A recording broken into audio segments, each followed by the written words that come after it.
নারায়ণগঞ্জের রূপগঞ্জে ইটভাটার পরিত্যক্ত কক্ষ থেকে নিখোঁজ স্কুল ছাত্র তামিম ইকবালের মরদেহ উদ্ধার করেছে পুলিশ। রবিবার সকালে উপজেলার এশিয়ান হাইওয়ে সড়কের পাশে গলাকান্দাইল এলাকার এসআরবি ইটভাটার দোতলা ভবনের উপরতলায় পরিত্যক্ত একটি কক্ষ থেকে এর মরদেহ উদ্ধার করা হয়।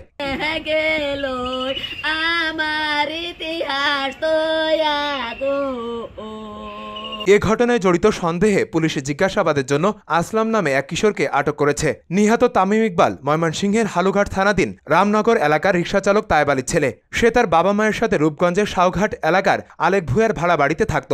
নিহতের পরিবারে বরাত দিয়ে রূপগঞ্জ থানা ওসি দীপক চন্দ্র সাহা জানান, শনিবার দুপুরে খাবার খেয়ে খেলার উদ্দেশ্যে বাড়ি থেকে বের হন শিশুটি।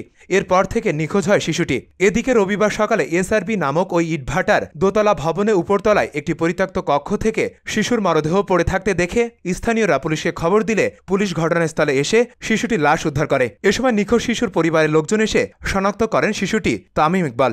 ওসি দীপক চন্দ্র সাহা আরও জানান, রাতে যে কোনো সময় শিশুটিকে হত্যা করে সেখানে ফেলে রেখে গেছে। লাশ ময়না তদন্তের জন্য নারায়ণগঞ্জের জেনারেল হাসপাতালের মর্গে পাঠানো হয়েছে।